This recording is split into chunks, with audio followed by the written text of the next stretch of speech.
मुझे दिलाना।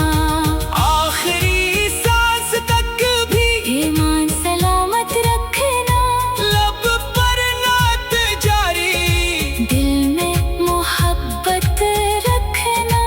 आखिर यही तजा, आखिर यही सदा है।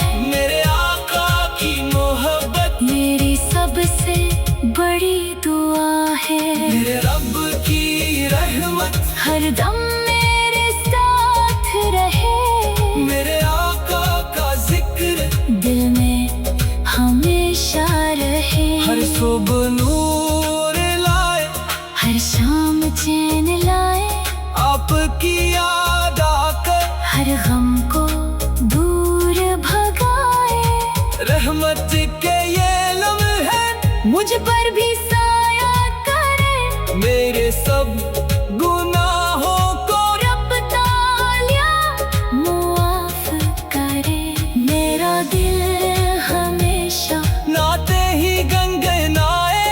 हर सुनने वाले के दिल में इश्क जगाए। सलाम हो हमेशा